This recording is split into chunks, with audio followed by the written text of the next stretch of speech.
Subscribe my channel and press bell icon to get all notification. Hello students, we are discussing our chapter why do we fall ill. इस chapter में अभी तक हमने infectious और non infectious diseases, उनके pathogen जो disease cause करते हैं एंड विच बॉडी ऑर्गन और tissues they will affect, that all things we discuss so far. Now today we will discuss about the treatment, the different principles for the treatment of such kind of infectious diseases. तो आज हम देखते हैं कि कौन सा treatment किस principles के बेसिस पे हम ट्रीटमेंट करते हैं इन्हीं इन्फेक्शियस डिजीज के बारे में. So let's start our topic, that is principles of treatment. In the principle of treatment we can say that कैसे हम ट्रीट करेंगे, यानी कि अगर डिजीज हो गई है तो कैसे उस इंफेक्शियस डिजीज का ट्रीटमेंट हो सकता है. For the treatment we can adopt two ways, दो तरीके, टू प्रिंसिपल्स हैं हमारे पास डिजीज के लिए ट्रीटमेंट करने का. The first way, two ways हमने जैसा कहा, तो फर्स्ट वे कौन सा हो सकता है, let's write the two ways of the principle of treatment. The first way is to reduce the effect of disease, to reduce the effect of disease. This is the first way that we can use or we can adopt to treat the disease, to reduce the effect of the disease. This is the one way. Second way, that is we use, और दूसरा तरीका क्या हो सकता है जिससे हम treat कर सकते हैं डिजीज को, to kill the microbes, to kill the microbes. अब देखते हैं एक बार दोनों ही टॉप पॉइंट्स को हम थोड़ा डिटेल में समझने की कोशिश करेंगे कि एक्चुअली में क्या बताया जा रहा है. हम बात कर रहे हैं इन्फेक्शियस डिजीज के ट्रीटमेंट की. जब ट्रीटमेंट की बात आती है तो हम दो चीजों को या दो प्रिंसिपल्स को यूज कर सकते हैं ट्रीटमेंट के लिए. फर्स्ट है to reduce the effect of disease, यानी कि जो डिजीज हुई है उसके जो सिम्टम्स प्रोड्यूस हो रहे हैं उन सिम्टम्स को ही अगर रिड्यूस कर दिया जाए तो that is the one way to treat the disease. Second is to kill the microbes. जो भी पैथोजन, जो भी disease causing organism disease cause कर रहा है, अगर हम उसे ही किल कर देंगे then also it can be stop और it can be treated. Disease जो है वो ट्रीट की जा सकती है. तो अगर हम फर्स्ट वे की बात करें, to reduce the effect of disease, this is the first way. इसमें हम कहते हैं कि we reduce the effect of the symptoms of the disease. Different types के सिम्टम्स हैं. जब डिजीज होती है सिम्टम्स प्रोड्यूस होते हैं and these symptoms produce due to the inflammation. Inflammation हमने पहले भी पढ़ा है. Inflammation is means process by which the immune system trying to protect us from the disease and in which it produce some symptoms like fever, pain, redness, heat etcetera.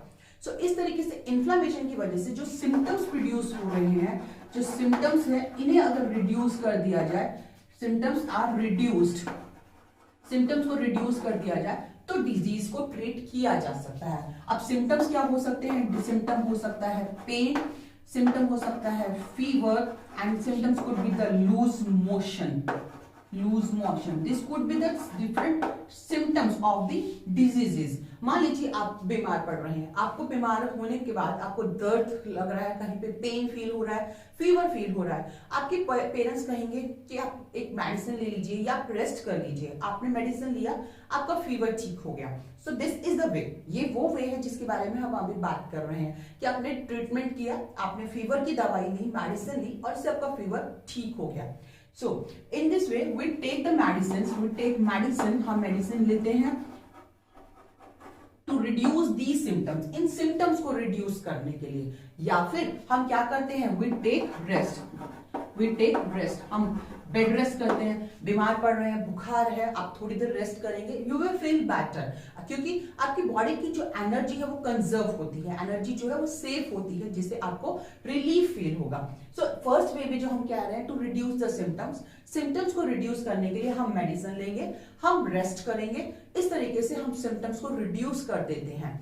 But यहाँ पे एक drawback है, इस treatment procedure में एक drawback है, that if you take the medicines to reduce the symptom, क्या pathogen body से वो हुआ, किल हुआ, माइक्रोब्स किल हुआ? No, microbes is still present in your body. You can get relief, आपको कुछ देर के लिए आराम तो जरूर मिल जाएगा, but this is not the permanent cure. एक पूरी तरीके से बीमारी और डिजीज से आप फ्री नहीं हो पाए हैं. Pathogen is still in your body. So we have to use the second way of the treatment, and second way is to kill the microbe. Now we have to kill the microbe. हमें disease को treat करने के लिए microbe को किल करना पड़ेगा. So to kill the microbes we take different types of medicines. Different medicine के बारे में हमने बात की हुई है माइक्रोब्स के बारे में. अब हमें पता है माइक्रोब्स भी बहुत तरीके के होते हैं. बैक्टीरिया हो सकता है, fungis, viruses, worms, protozoas, these could be the pathogens. ये माइक्रोब्स या पैथोजन हो सकते हैं जो डिफरेंट डिजीजेस कॉज करते हैं. और किस तरीके का पैथोजन ने डिजीज कॉज की है उसके अकॉर्डिंग डिफरेंट मेडिसिन अवेलेबल होती है to treat the disease. Like in the case of bacteria, we have studied, in the case of bacteria, we take antibiotic. हम क्या लेते हैं? We take antibiotic to treat the disease. जब भी आपको bacterial infection होगा आप एंटीबायोटिक लेंगे. एंटीबायोटिक का फंक्शन हमने ऑलरेडी पहले भी पढ़ा है, बट एक बार फिर से बता दूं. एंटीबायोटिक्स आर दी सब्सटेंसेस और these are the chemicals which stop the processes of the bacteria. कोई भी माइक्रोब जो है उनकी बॉडी में कुछ न कुछ प्रोसेसेस होती हैं, लाइफ प्रोसेसेस होती हैं. These life processes could be related with इनकी जो लाइफ प्रोसेस है, ये लाइफ प्रोसेस रिलेटेड हो सकती है किसी न्यू सब्सटेंस के फॉर्मेशन से. यानी कि या तो एक कुछ नई चीज बनाएगा अपनी बॉडी के अंदर, न्यू सब्सटेंस फॉर्मेशन, या तो कुछ नया सब्सटेंसेस फॉर्म करेगा, या फिर रेस्पिरेशन से रिलेटेड हो सकती है. So these are the life processes which are found in a microbe. अगर हम इन्हीं लाइफ प्रोसेस को स्टॉप कर दें, इन्हीं प्रोसेस को रोक दें, अब लाइफ प्रोसेस है मतलब जिंदा रहने के लिए ये प्रोसेसेस कर रहा है कोई भी पैथोजन, और आपने अगर इन्हीं प्रोसेस को ही बंद कर दिया, इन्हीं प्रोसेस को ही अगर स्टॉप कर दिया, तो क्या माइक्रोब्स रह पाएगा, जिंदा रह पाएगा? No, it will kill. So in this way we can also kill the pathogen by stopping their life processes. तो यहाँ पे हम ऐसे सब्सटेंस फॉर्मेशन की प्रोसेस को स्टॉप कर सकते हैं, हम रेस्पिरेशन की प्रोसेस को स्टॉप कर सकते हैं, and for this we take antibiotics. हम एंटीबायोटिक्स लेते हैं in the case of bacteria. But if there is some protozoa like malaria अगर कॉज हुआ है, प्लाज्मोडियम अगर प्रोटोजोआ बॉडी में एंटर हुआ है, तब उसके अकॉर्डिंग हमें मेडिसिन लेनी पड़ेगी जो उसकी लाइफ प्रोसेसेस को स्टॉप कर सके. So this is the way by which we can treat the diseases. These are the two principles to treat the disease. हमने क्या पढ़ा इसकी समरी देखते हैं. First, to reduce the effect of the disease. हम first way ये अपनाएंगे कि हम डिजीज के इफेक्ट को कम कर दें. डिजीज की वजह से जो भी सिम्टम्स आए हैं, पेन है, फीवर है, लूज मोशन है, इन्हें कम किया जा सकता है to treat the disease by taking medicine और बाय टेकिंग रेस्ट.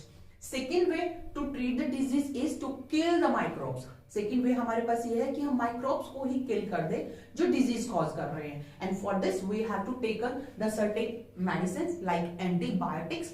एंटीबायोटिक जैसी मेडिसिन हम ले सकते हैं माइक्रोब्स को किल करने के लिए, but it depends on the microbes. ये डिपेंड करेगा कि किस तरीके के माइक्रोब ने डिजीज को कॉज किया है. यहाँ पे लाइक जो एंटीबायोटिक्स रहती है, these medicine stop the life processes like new substance formation और रेस्पिरेशन. इस तरीके की लाइफ प्रोसेस को स्टॉप करके हमें प्रोटेक्शन देती है ये medicine. Like in the case of bacteria हमने एंटीबायोटिक की बात कर ली है, बट वायरसेस के केस में क्या एंटीबायोटिक इफेक्टिव होती है? That answer is no. That we already discuss. Viruses के केस में हम एंटीबायोटिक यूज नहीं कर सकते, एंड वायरस के केस में medicine formation is still a difficult task, because virus जो होते हैं, वायरस इनका they are like a chemical substances. ये एक तरीके से केमिकल सब्सटेंस की तरह होते हैं जो किसी भी होस्ट के अंदर या किसी भी बॉडी के अंदर एंटर करने के बाद ही अपना इफेक्ट क्रिएट करते हैं. They do not have any living processes. कोई लाइफ प्रोसेसेस नहीं होती जब तक ये बॉडी किसी भी होस्ट की बॉडी के अंदर एंटर ना कर जाए. So this is about the viruses and the different principles of the treatment of infectious diseases. Now we will discuss the principle of prevention. Now we will discuss about the principles of prevention. We know that many kind of infectious diseases, जब भी कोई disease होती है उनके कुछ ना कुछ effects creates होते हैं. Effect in the sense we can say कैसे ये डिजीज हमें अफेक्ट करती है. अगर जनरली हम बात करें, अगर कोई डिजीज हो रही है तो हमारी बॉडी का कोई ना कोई any body part get damage, हमारी बॉडी का कोई ना कोई पार्ट डैमेज हो जाता है and it can be never completely cure. पूरी तरीके से वैसा ही हो जाए, नॉर्मल हो जाए, इट्स नॉट पॉसिबल. और अगर हो भी जाएगा तो it will take time. Okay, body part get damage. हम डिजीज के इफेक्ट देख रहे हैं एक बार. Body part get damage and it will never completely cure. And second point we can say that the disease, अगर डिजीज होती है तो उसे रिकवर करना, the recovery will take the time. Recovery जो होती है it take the time.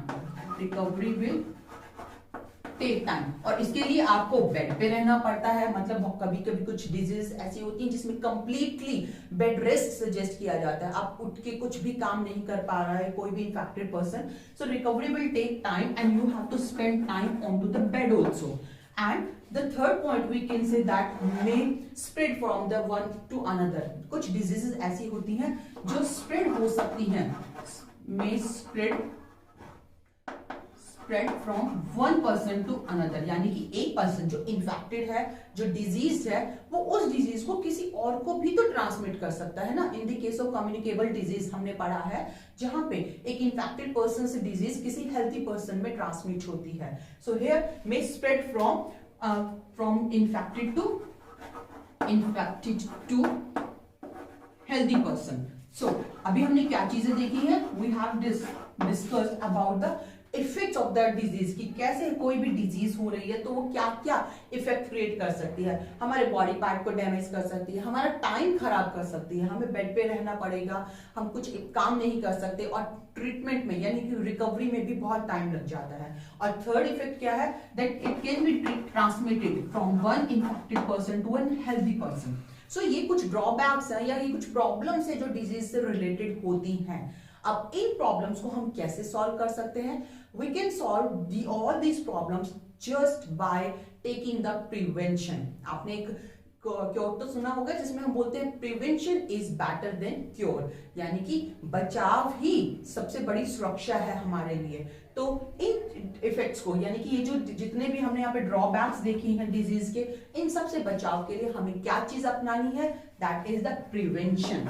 Prevention हमें करना है. प्रिवेंशन यानी कि बचाव. So now we will discuss about these principles of the prevention. हम इन्हीं प्रिंसिपल्स के बारे में बात करेंगे कि कैसे हम प्रिवेंशन कर सकते हैं इन्फेक्शियस डिजीजेस से. So infections, this prevention can be done in the two ways. दो तरीके से हम प्रिवेंशन कर सकते हैं. The prevention can be done by two ways. दो वे से बचाव कर सकते हैं हम डिजीज से. Two ways are there. The first is the general way. The first way is the general way and another one is the specific way. So these are the two ways by which we can do the prevention from the infectious diseases. So we will discuss both these two ways in more detail. Let's start with the general way of prevention. The general way of the prevention from the diseases. General way की हम बात करते हैं, ये एक normal तरीका है जिससे आप डिजीज से प्रिवेंट कर सकते हैं. अब वो कैसे हो सकता है? First general way is to prevent the exposure to the infectious disease. कि आप एक्सपोजर से यानी कि उस तरीके की इन्फेक्शियस डिजीज के कांटेक्ट में आने से ही बचिए. जो भी पैथोजन है, माइक्रोब्स है, उनके कांटेक्ट में आने से बचिए. So first is to avoid the exposure to pathogen और टू माइक्रोब्स. कि आप माइक्रोब्स के कांटेक्ट में आने से माइक्रोब्स ही बचेंगे. So this is the first और general way of the prevention. अब ये हम कैसे कर सकते हैं? कैसे हम एक्सपोजर्स को ही अवॉइड करेंगे? Like in the case of airborne diseases, हमने देखा है एयरबॉर्न जो डिजीज होती हैं जो हवा से फैलती हैं, उसमें अगर कोई एक इन्फेक्टेड पर्सन आपके पास खड़ा होकर कफिंग कर रहा है, स्नीजिंग कर रहा है, then you can be come in contact with this disease. Definitely आपके आसपास किसी को कोल्ड है, कफ है, वो जैसे ही कफ करेगा वायरसेस बाहर आएंगे और these viruses will enter to your body by the air. So for the airborne diseases you have to prevent the overcrowded place. To come in contact with the many persons, आप यहाँ पे लोगों को या फिर भीड़ में जाने से बचें। So in the airborne diseases, airborne disease के केस में हम कह सकते हैं we can prevent the airborne diseases by avoiding the overcrowded places. To avoid, अगर हम भीड़ में ही नहीं जाएंगे तो अवॉइड द ओवरक्राउडेड, तो अगर हम भीड़ में ही नहीं जाएंगे तो कैसे हम उस तरीके के इन्फेक्टेड पर्सन के केसेस में आ सकते हैं, overcrowded places. Okay, this is the first वे जो एयरबोर्न डिजीज के केस में कह सकते हैं। सेकंड डिजीज तो बहुत तरीके की होती हैं। सेकंड जैसी डिजीज है waterborne. Suppose the disease is the waterborne disease, यानी कि वाटर से, कंटामिनेटेड पानी से, गंदे पानी से जो डिजीज फैल रही है, उस केस में आप कैसे प्रिवेंशन करोगे? You have to avoid the drinking of contaminated water. गंदा पानी है, कहीं पे भी आपको शक भी हो रहा है कि ये पानी साफ नहीं है, तो आपको ऐसे पानी को नहीं पीना है। And you have to filter the water properly. आपको फिल्टर्ड वाटर यूज करना है। Filter and clean water should be used. Filter और क्लीन वाटर आप यूज करेंगे, देन यू कैन यूज और you can prevent from this waterborne diseases. हमेशा साफ पानी पिए ताकि कभी भी आपको कोई भी वाटरबोर्न डिजीज नहीं हो सकती। थर्ड वे जो है वो हम बोल सकते हैं वेक्टरबोर्न डिजीज के लिए। अगर डिजीज वेक्टरबोर्न है, यानी कि कोई पैथोजन जो है किसी भी सोर्स के थ्रू, किसी वेक्टर के थ्रू पर किसी हेल्दी पर्सन की बॉडी तक पहुंच रहा है, तो आप यहाँ पे क्या करें? आप उस वेक्टर को ही किल करने की या फिनिश करने की कोशिश करेंगे। That's the same common thing कि जो डिजीज को कैरी कर रहा है, पैथोजन को कैरी कर रहा है, वही चीज अगर नहीं रहेगी तो डिजीज भी स्प्रेड नहीं होगी। तो यहाँ पे हम क्या कर सकते हैं? We can make a clean environment. हमारे आसपास का एनवायरमेंट क्लीन होना चाहिए ताकि वेक्टर्स ही डेवलप ना हो। इस केस में हम एग्जांपल ले सकते हैं मलेरिया का। मलेरिया के अंदर वेक्टर है फीमेल एनाफिलिस मॉस्किटो। ये मॉस्किटो जो है ये गंदे पानी पे या जो स्टेगनेंट वाटर होता है, सड़ा हुआ रुका हुआ पानी होता है, वहां पे ग्रो करेगा। If your environment is clean, there is no standing water is there, रुका हुआ पानी नहीं है, तो वेक्टर ग्रो नहीं करेगा, मॉस्किटो ग्रो नहीं कर सकेगा, मॉस्किटो के एग्स वहां पे ग्रो नहीं हो पाएंगे। इस तरीके से जब वेक्टर ही नहीं होगा तो हम मलेरिया को प्रिवेंट कर सकते हैं। So these are the three ways by which we can avoid the exposure of disease. इन सबका अगर हम समरी बोले तो हम क्या बोल सकते हैं? That we should avoid the public hygiene. हमें पब्लिक हाइजीन पे ध्यान देना पड़ेगा। पब्लिक हाइजीन यानी कि हमारी और हमारे आसपास सब कुछ क्लीन होना चाहिए। हमारे आसपास भीड़ नहीं होनी चाहिए, ओवरक्राउडेड प्लेसेस नहीं होने चाहिए। वही हमारे आसपास वाटर जो है, जो हम वाटर ड्रिंकिंग वाटर यूज कर रहे हैं, वो क्लीन होना चाहिए, फिल्टर्ड होना चाहिए और एनवायरनमेंट ही क्लीन होना चाहिए। हर तरफ साफ सफाई होनी चाहिए, कहीं भी रुका हुआ स्टैंडिंग वाटर नहीं होना चाहिए। So this is the one way by which we can avoid the exposure of the disease और we can prevent the disease. एक और तरीका हो सकता है जनरल वे में। हम जनरल वे डिस्कस कर रहे हैं ना प्रिवेंशन के, तो जनरल वे में हम एक और पॉइंट बोल सकते हैं बाय यूजिंग और by means eating the healthy food. अगर आप एक प्रॉपर डाइट ले रहे हैं, if you are taking a proper healthy diet, proper healthy diet और फूड। मान लीजिए एक क्लास है जहां पे बहुत सारे स्टूडेंट्स हैं, एक बच्चे को कफिंग हो रही है, कोल्ड हुआ है, उसके कांटेक्ट में आने से दूसरे बच्चे को भी कोल्ड हो गया, बट एक और स्टूडेंट जो था वो पास में, बट उसे कोल्ड नहीं हुआ। रीजन क्या हो सकता है? उसका इम्यून सिस्टम। जिस बच्चे की इम्यूनिटी वीक होती है, it get infected by the disease, वो बहुत जल्दी इन्फेक्टेड हो जाता है डिजीज से। So immune system also play very important role against the diseases. हम बीमार कब पड़ते हैं? हम बीमार तभी पड़ते हैं जब हमारा इम्यून सिस्टम पैथोजन को कंट्रोल नहीं कर पाता, जब वो वीक हो जाता है और पैथोजन स्ट्रॉन्ग हो, तभी हम बीमार पड़ते हैं। If you are taking a proper diet, proper healthy diet, then your immune system will be also a strong immune system. Immune system strong होगा और ये strong immune system आपको disease से prevention देगा, microbes को kill करके आपको protection देने का काम करेगा। So these are the two general way. एक तो आप exposure avoid करें disease pathogens का, microbes का exposure avoid करें। Second, you should take a healthy diet so that your immune system be a strong immune system which can easily fight against the microbes. So these are the two general ways by which we can prevent the diseases. Now we will discuss the specific way. Now let's discuss the specific way of the prevention. अब general वे हम कर चुके हैं, अब हम देखेंगे कि specific way कौन सा है डिजीज से प्रिवेंशन करने का. In the specific way we can say that this way is related with the our immune system. This way, specific way is related with our immune system. अब immune system क्या है? Like our another systems, जैसे हमारी body में respiratory system है, digestive system है, muscular system है, इस तरीके के सिस्टम्स के अलावा एक इम्यून सिस्टम भी है. And this systems fight against the pathogen. Disease से जब भी कोई पैथोजन बॉडी में एंटर करता है, इम्यून सिस्टम की सेल्स उस पैथोजन तक पहुंचेंगी, उसे किल करती हैं और हमें डिजीज से प्रोटेक्शन देती हैं. But when the immune system get weak, then we got this particular disease. ठीक है, तो ये बात हुई हमारे इम्यून सिस्टम की. अब इम्यून सिस्टम में एक बहुत अच्छी और बहुत इंपॉर्टेंट बात है, वो है इसकी memory. When any disease happen to a person, जब एक बार एक इंसान को कोई डिजीज हो जाती है, तो इम्यून सिस्टम के अंदर उस डिजीज से फाइट करने के लिए कुछ स्पेशल सेल्स बनती हैं, कुछ स्पेशल स्ट्रक्चर फॉर्म होती है, जिसे हम बोलते हैं एंटीबॉडीज.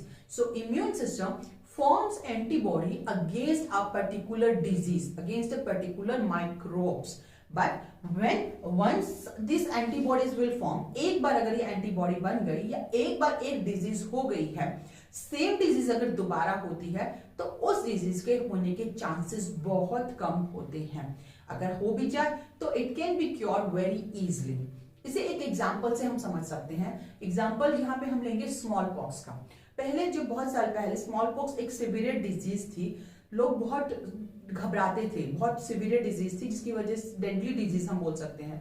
बट स्मॉल पॉक्स जो डिजीज थी वो कुछ लोगों को इन्फेक्ट नहीं कर रही थी. बट ऐसे वो कौन लोग थे जिन्हें स्मॉल पॉक्स इन्फेक्ट नहीं कर रही थी? ये वो लोग थे जिन्हें पहले उनकी लाइफ में कभी स्मॉल पॉक्स हो चुका था. That persons are not in the risk of the infection of the smallpox again. That is the concept of our immune system. Once a disease or once a pathogen enter in our body, एक बार अगर कोई pathogen body में enter कर गया है, हमारे immune system ने उसके अगेंस्ट प्रोटेक्शन अगर फॉर्म कर ली है, नेक्स्ट टाइम उस पैथोजन का हमारी बॉडी में एंटर करके डिजीज को कॉज करने का चांसेस जो है वो नेग्लिजिबल होते हैं, बहुत कम होते हैं. And this concept is used by the Edward Jenner. इसी कंसेप्ट को यूज किया गया एक साइंटिस्ट के थ्रू जिनका नाम था एडवर्ड जेनर. एडवर्ड जेनर ने इसी कंसेप्ट को यूज करते हुए, इम्यून सिस्टम की इसी प्रॉपर्टी को यूज करते हुए वैक्सीन डेवलप की. He developed the vaccine, first vaccine against the disease which is the smallpox. Smallpox disease के against vaccine डिस्कवर की. That is very important discovery, बहुत इंपॉर्टेंट डिस्कवरी है. आपको ये नेम हमेशा याद रखना है. The name of the scientist is the Edward Jenner, who discovered the vaccine against the smallpox. Now what happened? कैसे उन्होंने डिस्कवरी की? उन्होंने काउपॉक्स एक डिजीज है, that viruses of this, both of these two diseases, cowpox and smallpox, दोनों ही viral disease हैं और दोनों के वायरस बहुत सिमिलर तरीके के वायरस होते हैं. तो काउपॉक्स डिजीज से इन्फेक्टेड लोगों की बॉडी से उन्होंने कुछ चीजों को एक्सट्रैक्ट किया, something and inserted into the healthy person. एक हेल्दी पर्सन में इंसर्ट करवाया. जिन पर्सन में उन्होंने वो काउपॉक्स इन्फेक्टेड पर्सन से जो चीज हेल्दी पर्सन में इंसेक्ट करवाई थी, उन हेल्दी पर्सन को जब स्मॉल पॉक्स का इन्फेक्शन हुआ, वो बीमार नहीं पड़े. They protected from the smallpox. क्यों हुआ ये प्रोटेक्शन? बिकॉज जब काउपॉक्स के वायरसेस उनकी बॉडी में एंटर हुए, बॉडी ने अपनी प्रोटेक्शन के लिए एंटीबॉडीज प्रिपेयर की. And these antibodies fight against the smallpox viruses also. जब स्मॉलपॉक्स रियल में उनकी बॉडी में पहुंचा, तो पहले से तैयार एंटीबॉडीज ने इन स्मॉलपॉक्स वायरसेस को भी किल करके protection दी.